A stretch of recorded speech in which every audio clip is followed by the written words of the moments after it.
le gouvernement de Paul Biya va prendre des prêts à la banque. La banque peut faire des échelonnements de paiement sur 30 ans, qui est environ 320 mois, je pense. Et il dit, bon, ok, remboursez-moi sur 30 ans, mais j'aimerais que vous me donnez tout mon argent après 5 ans. Je ne sais pas si vous me comprenez un peu. Donc, on signe un contrat, par exemple, de 100 000, on divise 100 000 par 320, on dit, vous allez rembourser tous les 100 000 en 320 échelonnements, donc 320 mois. Mais je ne vais pas attendre jusqu'à 320 mois pour avoir mon argent. Donc après 5 ans, donc environ 60 mois, remets-moi tout mon argent. Mais si je te demande de diviser 100 000 sur 60 mois, ce sera trop élevé pour toi. Donc, je ne veux pas, comme tu n'es pas capable de me rembourser autant d'argent, diminuons, tu me rembourses tout doucement, juste un peu.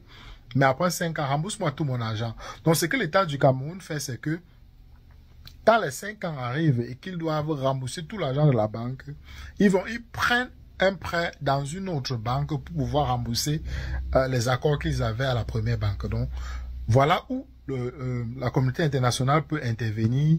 Par exemple, en activant leur banque, en disant que ne prêtez plus l'argent au Cameroun, c'est un État voyou, c'est une république bananière, ne leur donnez plus l'argent. Mais le Cameroun, avant de prendre cet argent, avait donné des garanties à la banque. Donc, quand le Cameroun est incapable de rembourser ce prêt, la banque là entre en possession des garanties, un peu comme vous faites des hypothèques. La banque va prendre ce que l'État du Cameroun avait donné à la banque parce que l'État du Cameroun n'est plus capable de faire les paiements. Deuxième aspect, les fonctionnaires. Si les fonctionnaires sont incapables d'être payés, vous comprenez bien que les fonctionnaires, ça inclut l'armée, la police et la gendarmerie. Voilà comment les tensions vont commencer à se lever. Et ça peut pousser un coup d'État. Donc, voilà un peu les petits leviers comme ça là que la communauté internationale peut faire.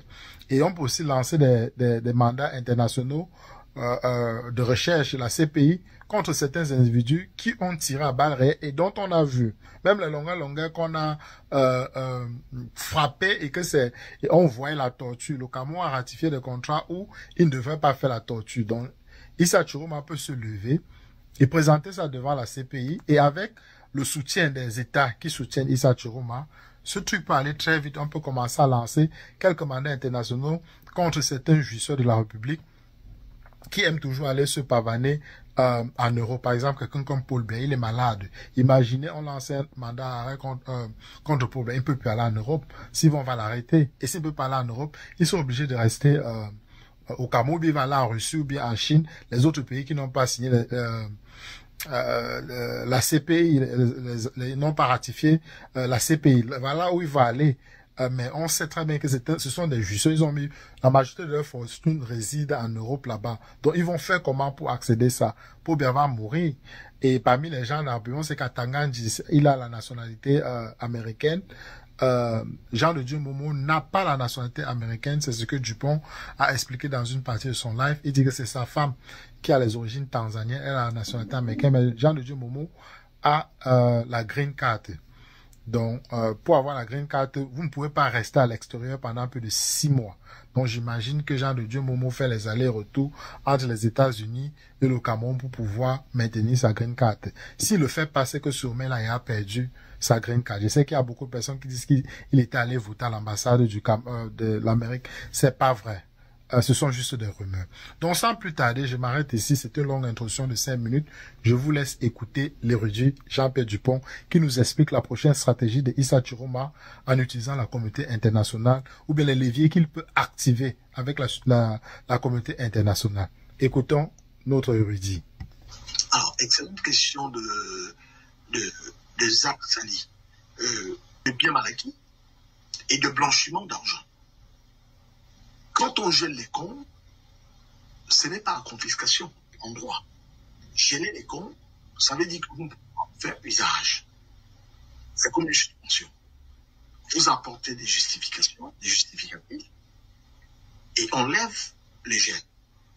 Mais tant que vous n'apportez pas de justification, cet argent est gelé et sera retourné aux autorités camerounaises légitimement venues. On a eu le cas en Suisse. On a découvert qu'il y avait 7 milliards de dollars dans un compte appartenant à l'ancien dictateur nigérian Sani Abacha. Cet argent avait été gelé pendant longtemps jusqu'à ce que les nouvelles autorités autorités du Nigeria à la main. Nous, on avait été nombreux à écrire aux Nigérians pour leur dire ne vous contentez pas de 7 millions de dollars, 7 milliards de dollars, parce que cet argent a été géré en 1998 à la mort du dictateur. Et on a attendu 2021 ou 2022 pour pouvoir situer. Donc, il faut exiger des intérêts que cet argent a produit. 25 ans, l'argent qui a été géré, que nous estimons être l'argent des Camerounais, nous avons demandé à des gens qui travaillent dans ce domaine de faire des provisions pour calculer ils ont bloqué les comptes. Je pense donc, on va passer, s'il y a 3-4 milliards de dollars dans un compte, le compte détecté en 2025, si cet argent sera remis aux Camerounais à une date ultérieure, à partir du moment où nous nous sommes aperçus de l'existence de ce compte, les intérêts doivent être calculés conséquemment en se servant des critères de la place internationale. Donc voilà où nous en sommes. Sans compter les autres comptes qui n'ont pas été identifiés. Quelle est la durée typique de traitement de plan concernant la violation de droits? Je te dis, les gars là, ils ne vont pas fuir l'argent. Tant pis pour eux. Il y a en 2020, lorsqu'il y a eu une gravure, autour de 2 semaines, j'avais reçu la réponse. Mais on m'avait indiqué qu'on ne pouvait rien faire au titre de l'article 100 parce que le Cameroun n'était pas signataire. Mais ils vous répondent. Parce que j'avais des images, j'avais des documents qu'on m'avait envoyé des amis pour des ONG, des images horribles. Et donc ils m'ont répondu en 2 semaines. Mais indiquent leurs limites. Sauf si on était allé à New York pour rencontrer les gens du Conseil de sécurité et ils nous avaient indiqué que peut être partant, mais on va politiser la chose et il suffit qu'un vote non et que ça devienne un veto. C'est la limite.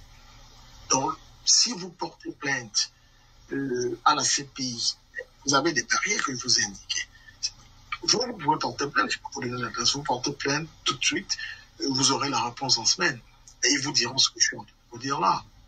Mais sauf si on peut procéder autrement. Il y a les sanctions économiques, il y a des menaces au niveau international, il y a l'interdiction des visas, de voyager, on peut le faire. Hors pays, en petit volatile, la France prend l'initiative, ou la Belgique prend l'initiative. Nous avons écrit aux autorités suédoises, ou européennes, qui sont membres de l'Union européenne, ils peuvent initier quelque chose. Ils sont parmi les 27 pays de l'Union européenne, et font partie des Schengen également. Donc on dit 1, interdiction de voyager dans l'espace Schengen. Numéro 2, interdiction de voyager dans l'espace européen aussi. Parce qu'il y a des pays européens qui ne sont pas de Schengen. Ensuite, il y a le Conseil de l'Europe. Il y a des choses là-bas aussi.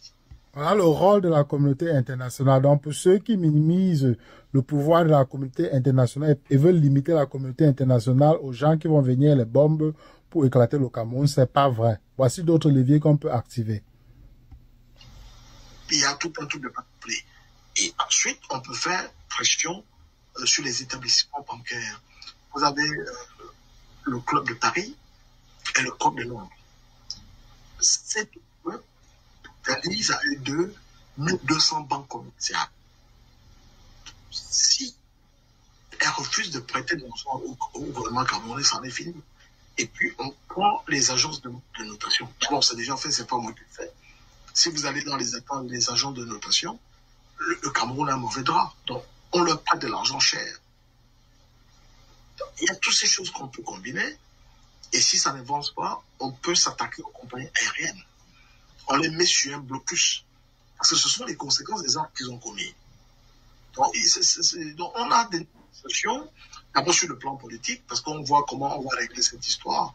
Ne voyez pas les gesticulations que vous voyez, bon, voilà, nous ont fait la presse. Vous avez vu le cas. Moi, j'avais supporté le président Laurent Gbagbo. Il avait été déclaré vainqueur par le Conseil constitutionnel. L'autre avait protesté. Il avait protesté. Vous connaissez la suite. Ouattara. J'avais condamné cela à l'époque. J'avais condamné le fait qu'on dégomme un président élu, déclaré élu par le Conseil constitutionnel. Mais le problème, et il y a un précédent, quand un Conseil constitutionnel et aux autres, ils perdent sa légitimité. Et ce sont les négociations que nous regardons. Parce que quand vous faites ce genre de choses, il faut tenir compte du droit international. Vous n'allez pas dire que vous allez basculer une partie du droit, vous allez la bafouer d'un revers de main, et une autre partie du droit, vous la réclamez. Donc, il faut être cohérent. En anglais, on dit consistent. Même quand vous faites des revendications, il faut toujours tenir compte de l'aspect légal. Vous vous basez dessus pour dénoncer ce qui est illégal. Exemple. Si vous regardez la Constitution, le candidat qui est déclaré vainqueur par le Conseil constitutionnel, c'est ce dernier qui prête serment. Et on ne prête que serment devant le Conseil constitutionnel qui vous a déclaré vainqueur. Ça, c'est la norme. Maintenant, il y a des cas exceptionnels en tenant compte des précédents.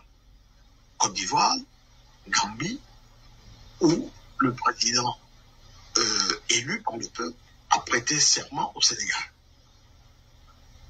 Donc voilà les pourparlers que nous sommes en train d'envisager. On ne peut pas venir comme ça dire je prête serment. Vous prêtez serment devant qui? Et quelle valeur légale cela a à l'international?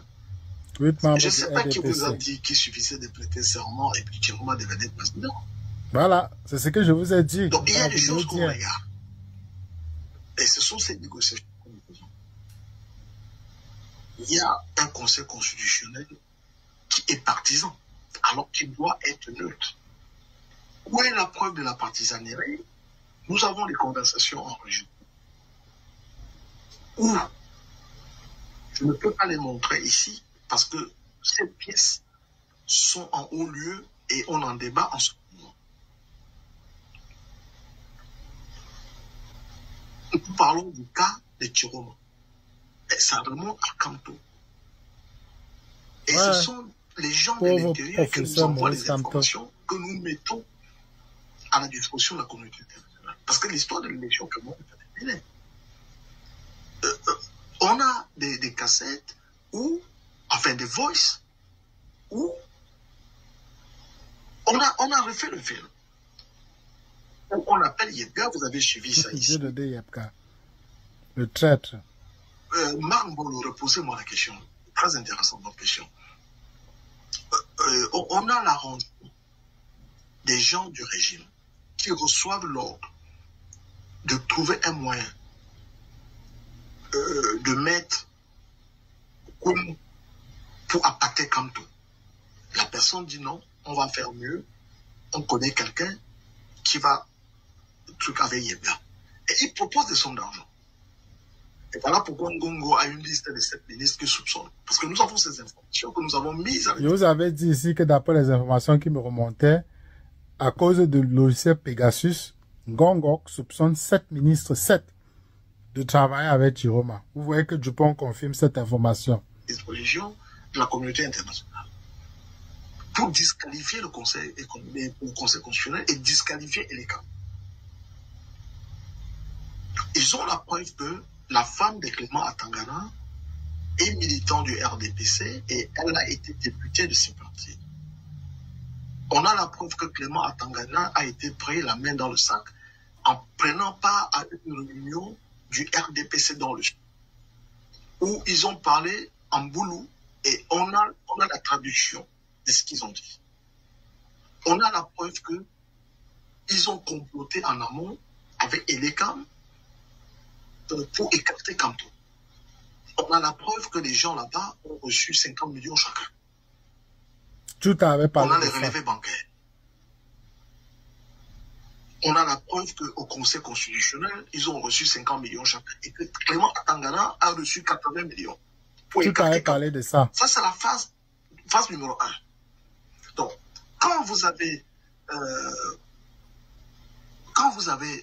fait ça, et puis vous nous parlez de Conseil constitutionnel, mais ce machin n'a aucune espèce de valeur. Et bien, nous leur apportons la preuve. Il nous manquait quelques documents, mais nous les avons maintenant. Toujours avec l'aide de leurs amis qui ne sont pas contents. Les traîtres qui appellent on Nikama. A la preuve que des 9 membres. Vous comprenez maintenant pourquoi c'était Dupont a dit que il ne devait plus mettre son action pour les sous-préfets. Parce que les sous-préfets les avaient donné certains documents, leur avait donné certains documents. Donc, peut-être, Dupont ne confirme pas, mais c'est mon analyse à moi. Peut-être les documents dont Dupont dit qu'il a reçus de ses sous-préfets et il a décidé de les laisser tranquilles, c'est peut-être ces preuves-ci. Qui constituent le conseil constitutionnel, 8 sont des militants avec 4 cotisations à jour du RDPC. Donc, avant de prêter serment, il faut disqualifier l'autre prestation de serment en mettant la partialité ou l'impartialité du Conseil constitutionnel, qui ne vaut rien. Mais il faut apporter la preuve que les sommes d'argent qu'ils ont eues viennent de l'autre candidat. Paul Biya et son clan, Ougongo. Ça, c'est pour Maurice Kamto. Dans un état de droit normal. C'est quand même incroyable comment ils ont magoué pour écarter le professeur Maurice Kamto. Ouais, Seigneur. Le monsieur là leur a donné les nuits blanches, quoi. Ils ont organisé toutes sortes de mascarades pour l'écarter. Malheureusement pour eux, on va utiliser ça pour détruire complètement le Conseil constitutionnel. C'est quand même incroyable. Normal.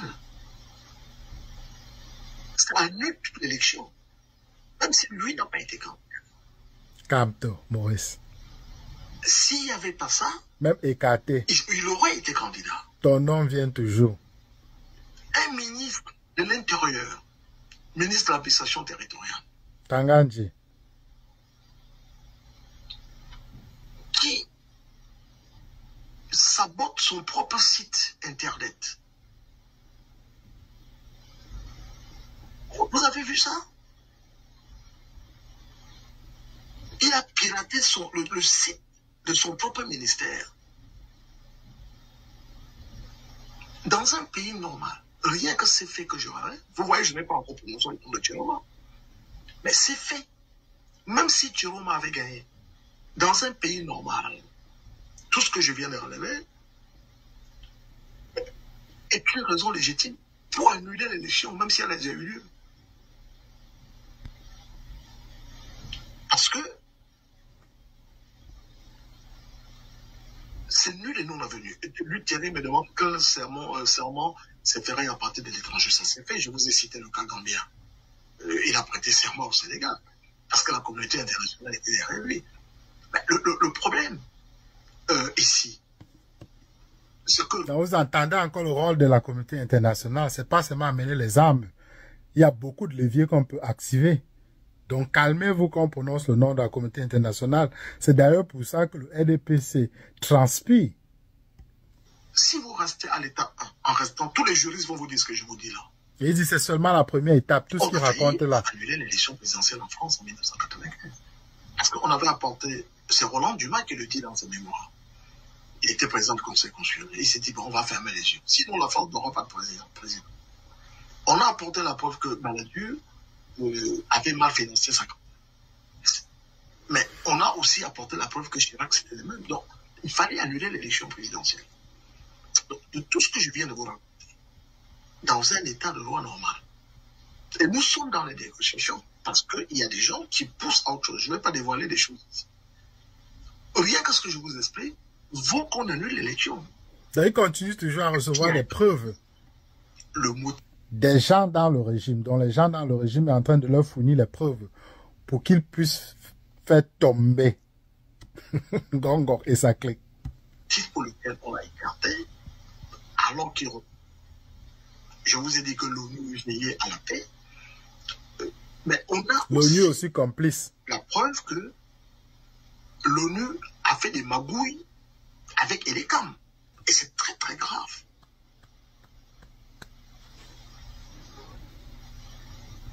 Donc si ces institutions ne sont pas crédibles,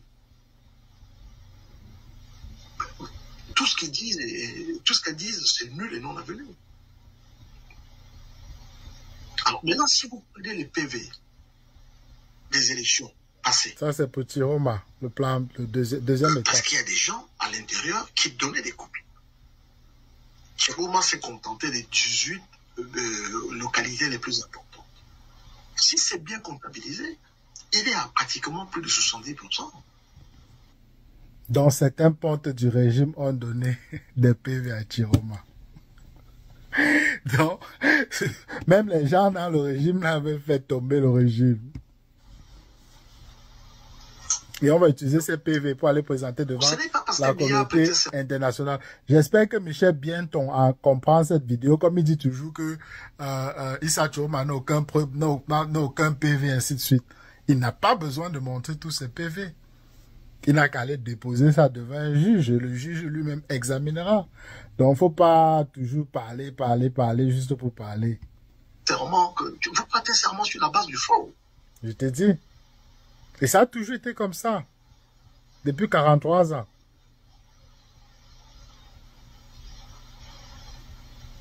Incroyable, les amis.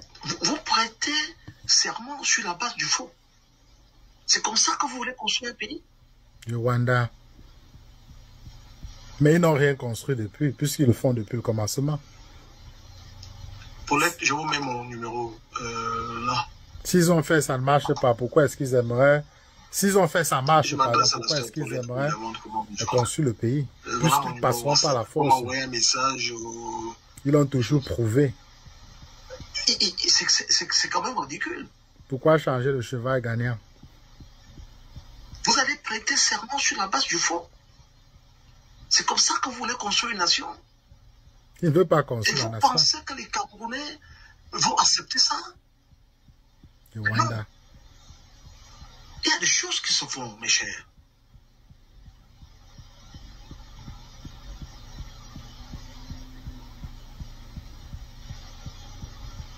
Marlène Maki. Il y a des moments où on va les poursuivre. Les Israéliens. Une chose à la fois. On a posé la question pour les Israéliens qui commettent des crimes au Cameroun. Regardez, je m'adresse à mon frère Maki, Marlène qui pose la question. Les Israéliens qui viennent commettre des crimes au Cameroun. Que dit le président Chiroma? Le président Chiroma dit quand j'arrive, on va faire l'audit. On va faire un audit. L'audit en comptabilité, c'est quand vous faites un inventaire.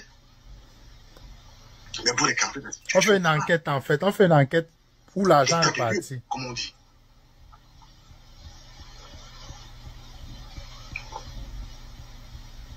C'est pour ça qu'on parle d'audit. Je salue mon frère Lucas Stas depuis Toulouse. Les Camerounais n'en peuvent plus. On ne peut plus. Ils parlent d'audit. Même nous, il n'y a pas de on n'en peut réconciliation plus. sans justice. Les Camerounais veulent savoir qui a tué Monseigneur Mbala. Pourquoi on l'a tué? Les Camerounais veulent savoir qui a tué Martinez Zogo. Qui a ordonné son assassinat sauvage? Tous les autres qu'on ne fait pas qui a tué le père Mbassi? Qui a tué Monseigneur Plumé? Qui a tué le père Angèle Benvin? Les Camerounais veulent savoir ça.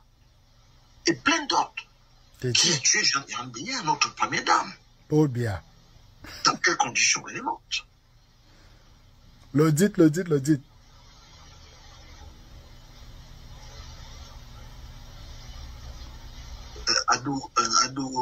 Adoubad. Non, c'est pas que les Camerounais ont accepté. Puis ça, c'est le passé. Si vous prenez la Révolution française en 1789, les Français avaient accepté pire que ça. Jusqu'au matin où ils sont réveillés, ils n'en pouvaient plus. Quand